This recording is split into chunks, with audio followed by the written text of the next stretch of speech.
when Zionist settlers decided to steal land that is not theirs and take land that is not theirs and kill and annihilate in the face of a political ideology that determines that no one matters but themselves. 22 days ago, we started this encampment in solidarity with those in Gaza. We started this encampment in solidarity with student movements all over the US and the world, calling out our institutions and our government that uses our tax dollars, that uses our money, that uses our presence to justify funding the killing of our people.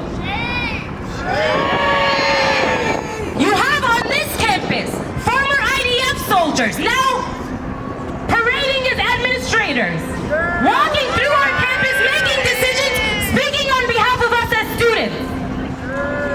They sit on the boards of student organizations that oppress Palestinian students and pro-Palestinian students, that criminalize them, and as a spokespersons of this university, they speak on behalf of the university to criminalize us.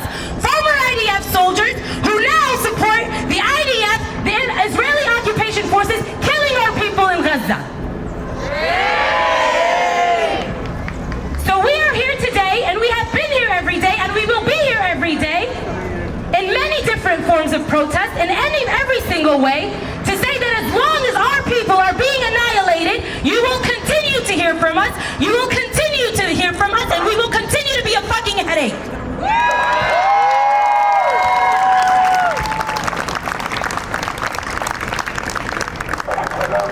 Yesterday, I was sitting in the graduation of the public health school, where the deans and the speakers were all talking about health equity, about how we need to reach out to communities, how our programs are designed here at Berkeley with the community and people in mind.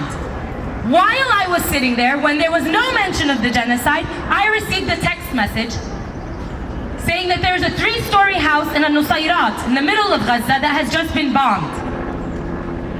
And every 10 minutes, the numbers of the dead of the women and children were rising. And I looked at the neighborhood, and it was the exact same neighborhood that one of my closest friends' family was in.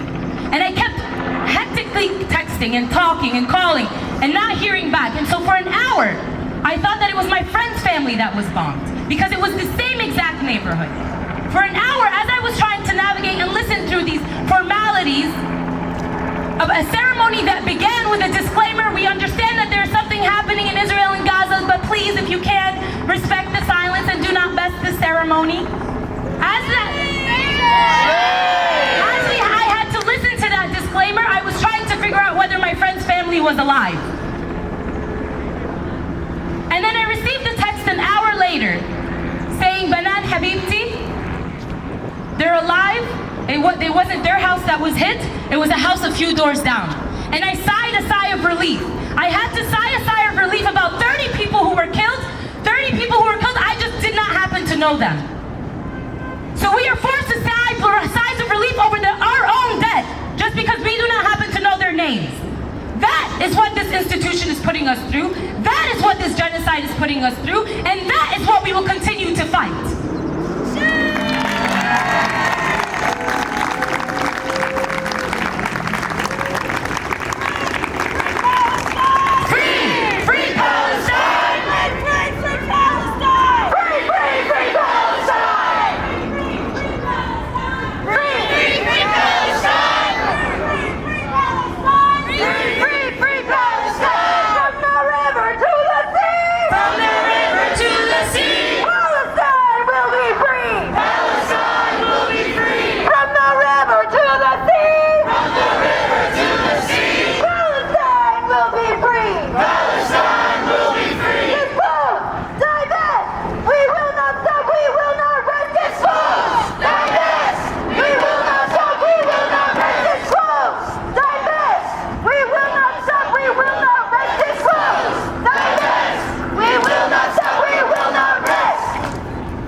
With 4 demands.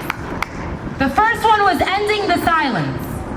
First, you must acknowledge that you are silent, because this university pretends it wasn't. And then you must demand that there's an end to this siege. And then you must also acknowledge that Palestinians are humans, because that is something that people glaze over. We take for granted when Benjamin Netanyahu calls us creatures of darkness, calls Palestinians creatures of darkness. We take for granted and we accept that it's okay that a minister of defense can call Palestinians human animals, and we will do to them what we want, and they have done to them what they want, and we see that today. 7 months, it's been 7 months of day in and day out, the Zionist entity telling us again and again that these people are human animals and we will treat them accordingly, and they have been treating them accordingly, and we have been going on with our days as though that is okay. And that is what our first demand is saying, to end the silence on this. Our second demand is financial divestment. This university, the University of California, invests in the weapon companies. Whether it's from our tuitions, maybe not, but we know that they do invest in these weapons industries, in these surveillance industries, in these industries that not only facilitate this genocide, but facilitate oppression against colonized people across the world. So we demand that our university, if it is said to be a beacon of progressivism, if it is said to be a beacon of liberal quote-unquote values, that it divests from the blood that is on all our hands.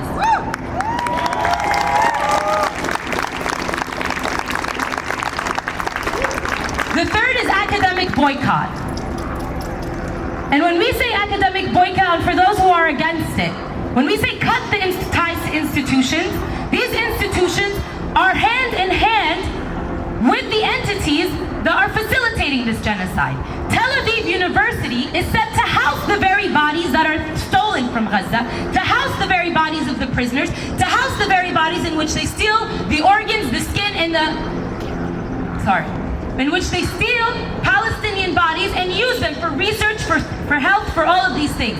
That is in Tel Aviv University. So when we demand a cutting of academic boycotts, we're not demanding a cutting of an institutional tie in the abstract. We're saying there are tangible reasons as to why we need to cut these things.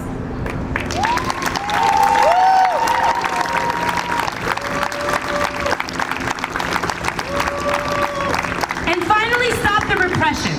Stop sending these passive-aggressive emails that criminalize Palestinian and pro-Palestinian protesters for simply speaking out against this genocide. Enough with these emails that say we have to change time, place, and manner rules because the students are following time, place, and manner rules, and that bothers us. Stop going into commencement where students are protesting against this genocide and saying that if you do not stop protesting, we will kick you out. That is why we are asking to stop the repression. Stop saying you uphold the rights of students and freedom of speech and then undermine them whenever they express their rights of that.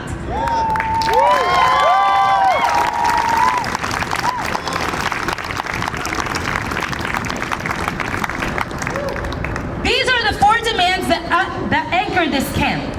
This camp emerged from the demands, and the demands did not emerge from the camp.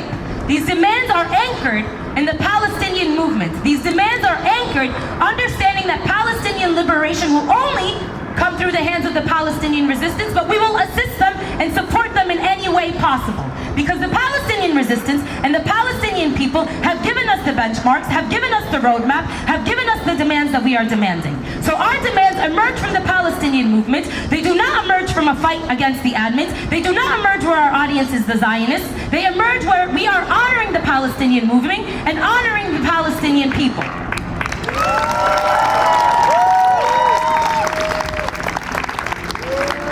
Which is why tomorrow, when the union demands, when we are now voting for a strike, the strike is not because the camp is here. The strike is because we have demands we have to uphold because of the Palestinian liberation movement. The demands did not come from the camp again. The camp came out of the demands. It is a means. And so when tomorrow a strike is called, we hope that everybody honors that strike because they believe in the rights of the Palestinian people to exist on their land, on all of their land, because they believe that the Palestinian people deserve to not have to wake up not knowing whether their loved ones are dead or alive, deserve to not have to pick up the bodies of their families and put them in plastic bags, because they are human and they deserve their land, and we deserve to uphold